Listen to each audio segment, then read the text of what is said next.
Welcome to the Sassy Spoon Kitchen. I'm going to teach you something fun today.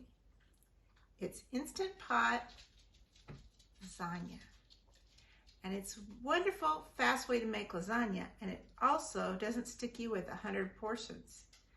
When I used to make lasagna, I would have to have a big dinner party, or else we'd be eating lasagna for weeks on end, or we'd have to freeze a bunch.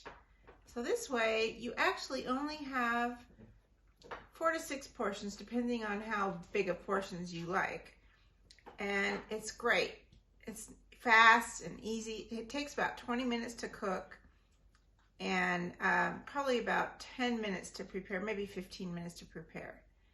And it's so delicious. So follow along with me and we'll make it and you can taste it. This is what it comes out like. And mine's a little shorter than normal because we were so hungry last night. We took it out of the springform pan a little early, and so it kind of spreads out a little bit when you do that. Usually it's about 3 inches tall, but it still tastes delicious. And part of the reason it tastes delicious is I used some freshly made mozzarella cheese that I bought in New Jersey. Anyway, I'd love for you to try some. I hope you do. And I'm going to take a bite now. Oh, it's so good. I don't usually talk with my mouth full, but when something's this good, I have to. I used Italian sausage, but you can use chopped eggplant if you're vegetarian, or chopped zucchini, and it'll still be delicious. I used a jarred, good organic tomato sauce. And you can use your favorite one, or you can make your own. Either way around. Really, really good. So, give it a try, and please subscribe. Bye. Welcome to the Sassy Spoon Kitchen. Tonight we're making Instant Pot Lasagna. Quick, easy, and you're not going to have 100 servings. No, this is just going to make enough for 4 to 6 servings, depending on how much you serve. And it's really easy and fast. It cooks in about 20 minutes. So, we're going to get started. Now, I learned to make lasagna from my uncle, who was Italian, and he never gave me a recipe, so I really don't have a recipe. I'm just going to go by my uncle's basic plan. I will give you a recipe, though, if you follow my instructions and then go down to the bottom of the page after you see the video. There will be a recipe. And I also have some links for you there at the bottom. So I'm going to start with a couple of eggs and whip them up. Now, remember, this is a smaller recipe than you would use if you're using a big 13 by 9 inch lasagna pan. So that's why we're not using 4 eggs like you probably would normally use, or 6. And this is whole milk ricotta. Please don't use skim milk, and please don't use cottage cheese. Use this great old Italian ricotta. Now you can beat the eggs first if you want to, but we're going to kind of whip this up together. And so you really don't have to. You don't need whipped eggs for this. We're just kind of whip all this together. And I've got some lemon, which I always like to add to ricotta. Just the zest. And I'm going to put in a little nutmeg, which I also like to add to ricotta. Not a lot, just a little. There, it's getting nice and creamy. Like I said, if you want to whip your eggs up before, you sure can, but you don't have to because we're whisking all this together.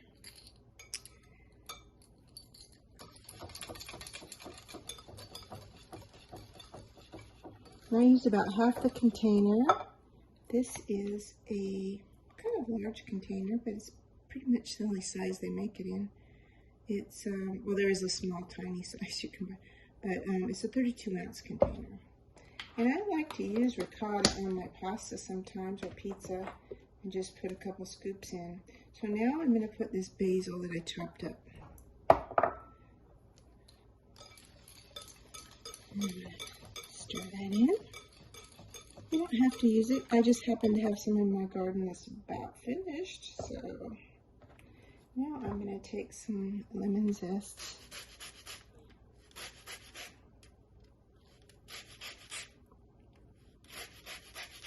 It smells so good. This will add a little clean taste. And I really like to use lemon with ricotta.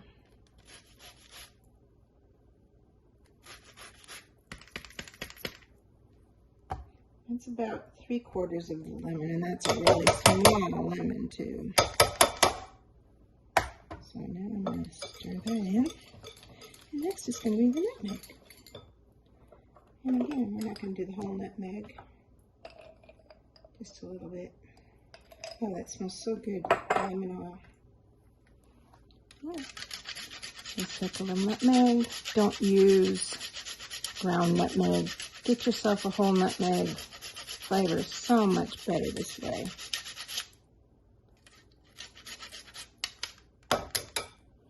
Just a little bit. Goes a long way. All right. I'm going to stir that up.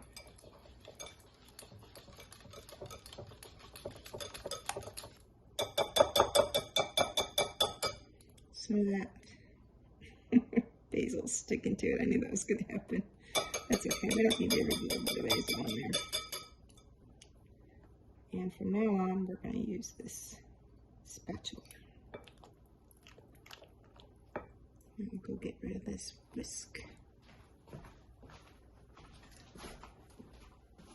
All right, we're going to take this over to our assembly area in a minute, and we're going to put together a little meat sauce.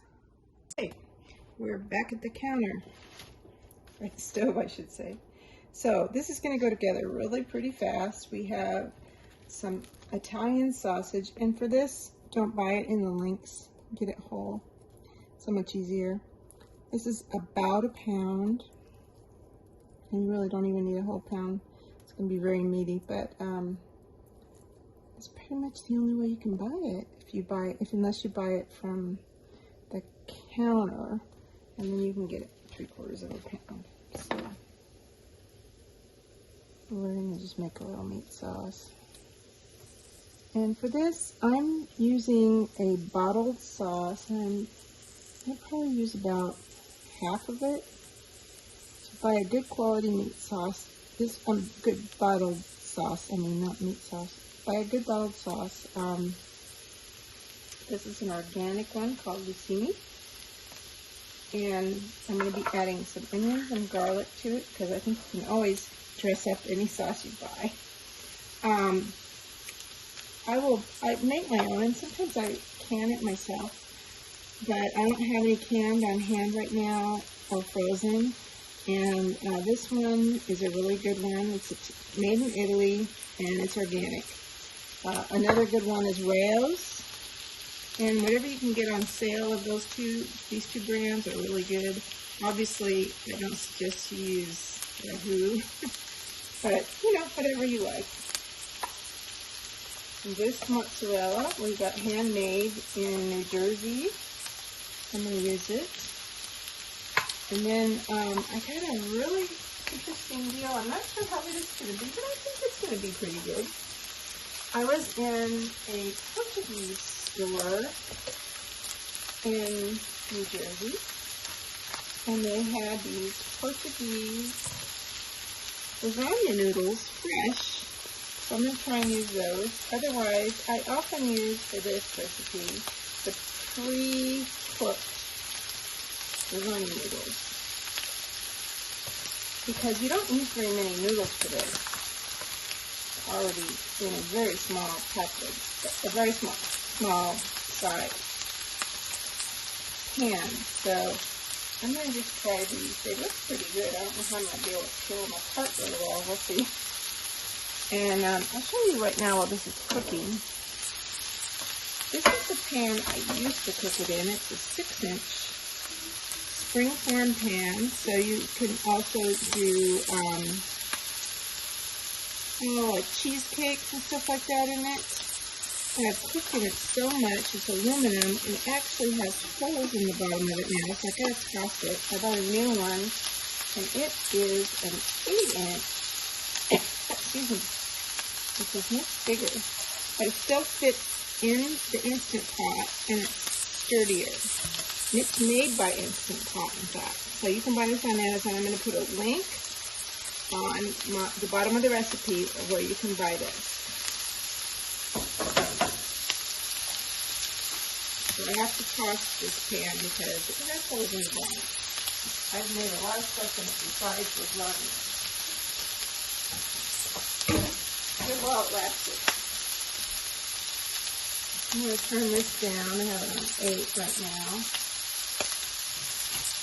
And then after I chop up that meat a bit, I will add the garlic and the onion. After I do that, I'm going to stop filming for a little bit because you don't need to watch all that cook. And we'll come back when everything's brown.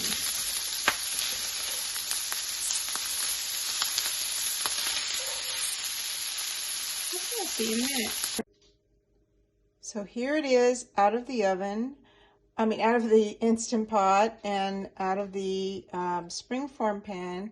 I put it under the broiler for about 1 minute to kind of crisp up the top, and I'm about ready to cut into it and serve it. So it could have rested a little longer to make it a little more upright, but it still has plenty of strength in it left. So this is what it's like, and easily will be 6 pieces. So that's enough for 3 dinners for us. And I hope you enjoy it. Thanks. Bye.